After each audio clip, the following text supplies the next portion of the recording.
कोयले की कमी से बिजली संकट में एनर्जी एक्सचेंज में कालाबाजारी, इस तरह के सवाल उठने शुरू हो गए हैं। आइए जानते हैं इस संदर्भ में अब तक क्या प्रयास किए गए और भविष्य में स्थिति इसकी क्या हो सकती है।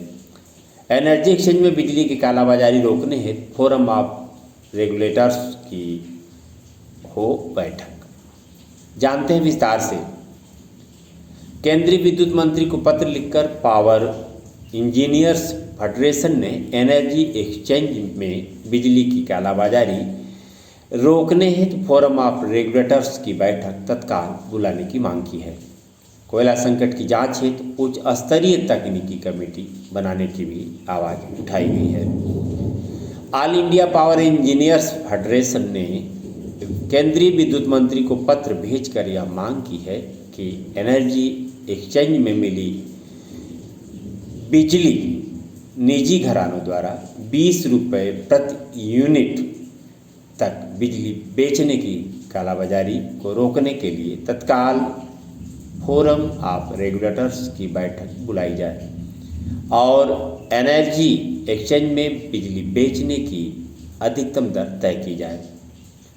फेडरेशन ने यह भी मांग की है कि मौजूदा कोयला संकट की जांच हेतु एक उच्च स्तरीय तकनीकी समिति का गठन किया जाए जो ऐसे संकट से बचने के उपाय सुझाए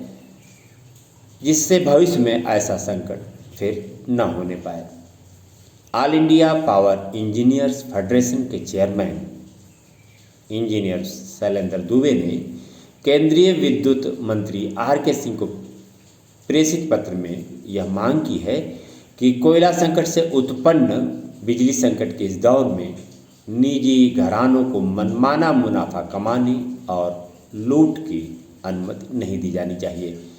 इस हेतु फोरम ऑफ रेगुलेटर्स की बैठक तत्काल बुलाई जाए जो इलेक्ट्रिसिटी एक्ट 2003 के सेक्शन 62(1)(a) के प्रावधानों के अनुसार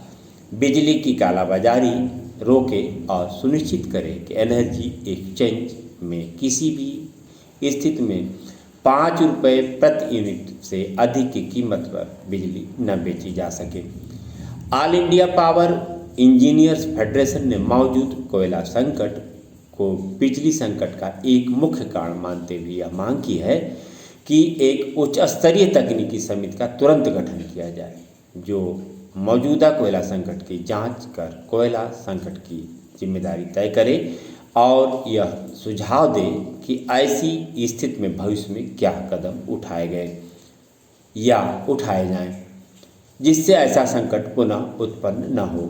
फेडरेशन ने मांग किया है कि उच्च स्तरीय समिति में केंद्रीय विद्युत प्राधिकरण के प्रतिनिधि भी शामिल किए जाएं जो कोयले की स्थिति का लगातार अनुश्रवण अर्थात मॉनिटरिंग करते रहें।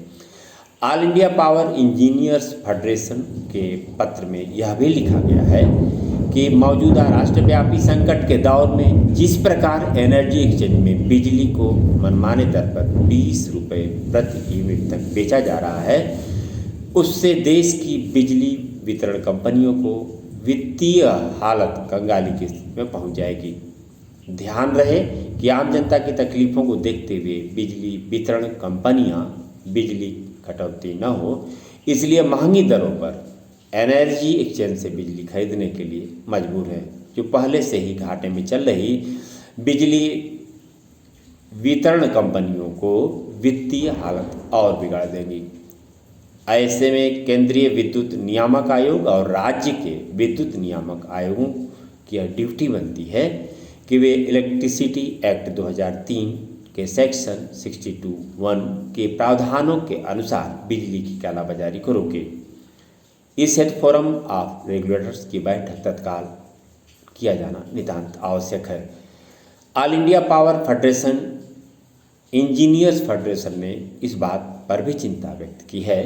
कि बिजली संकट के इस दौर में मुदेड़ा स्थित 4000 मेगावाट के टाटा बिजली घर और 4000 मेगावाट के अडानी बिजली घर को पूरी तरह बंद कर दिया गया है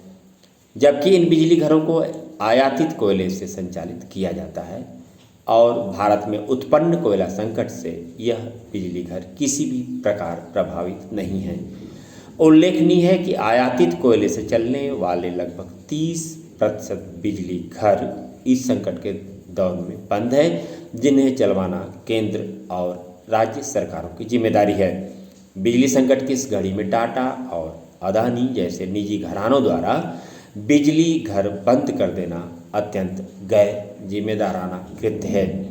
जिसके लिए इस पर सख्त कार्रवाई की जानी चाहिए। इसी प्रकार उत्तर प्रदेश में निजी क्षेत्र के रोजा बिजली घर, ललितपुर बिजली घर और पारा बिजली घर का उत्पादन लगभग आधी क्षमता पर चल रहा है, जो अत्यंत चिंता का विषय बना हुआ है। यह मांग all India power engineers federation के चेयरमैन इंजीनियर शैलेंद्र दुबे जी ने केंद्रीय मंत्री को पत्र लिख करके की है। यहाँ पर हम विशेषकर बिजली उपभोक्ताओं को बता दें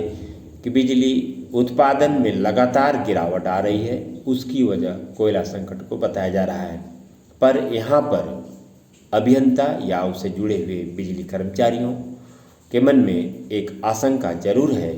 कि इसके पीछे कहीं सार्वजनिक क्षेत्र के उपक्रमों को निजीकरण की एक कोशिश है, जिसके तहत यह कृत्रिम संकट पैदा कर दिया गया है, जिससे बिजली संकट उत्पन्न हो गया है। उपभोक्ताओं को भी यह समझने की जरूरत है कि ओबरा अनपरा जैसे थर्मल परियोजनाओं से महज 2 या 3 रुपये प्रति यूनिट बिजली उत्पादन खर्च आता है। इनका बकाया सरकार दे दे तो उसके एवज में समय से इन्हें कोयला प्राप्त हो जाए और उपभोक्ताओं को सस्ती बिजली उपलब्ध हो सके। वहीं दूसरी तरफ इस त्योहारी मौसम में उपभोक्ताओं तक बिजली पहुंचाने के लिए सरकार जो 2 या 3 रुपये प्रति यूनिट बिजली का खर्च पड़ता है, उसे 20 रुपये में क्रय कर रही है। निश्चित तौर पर यह जो घाटा है, इसका दायरा और बढ़ता जाएगा और धीरे धीरे इन सार्वजनिक उपक्रमों को एक साजिश के तहत निजी हाथों में सौंपने की कवायद हो सकती है। यह आशंका पूर्णतया निर्मूल नहीं है,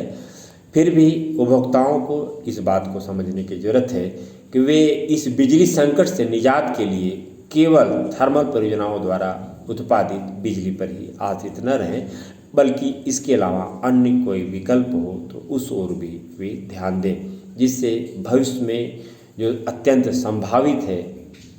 बिजली संकट, उससे उनमें काफ़ी हद तक राहत मिल सके। हमें उम्मीद है कि बिजली के उपभोक्ता, देश और प्रदेश की जनता इस ओर जरूर संवेदना के साथ विचार करेंगे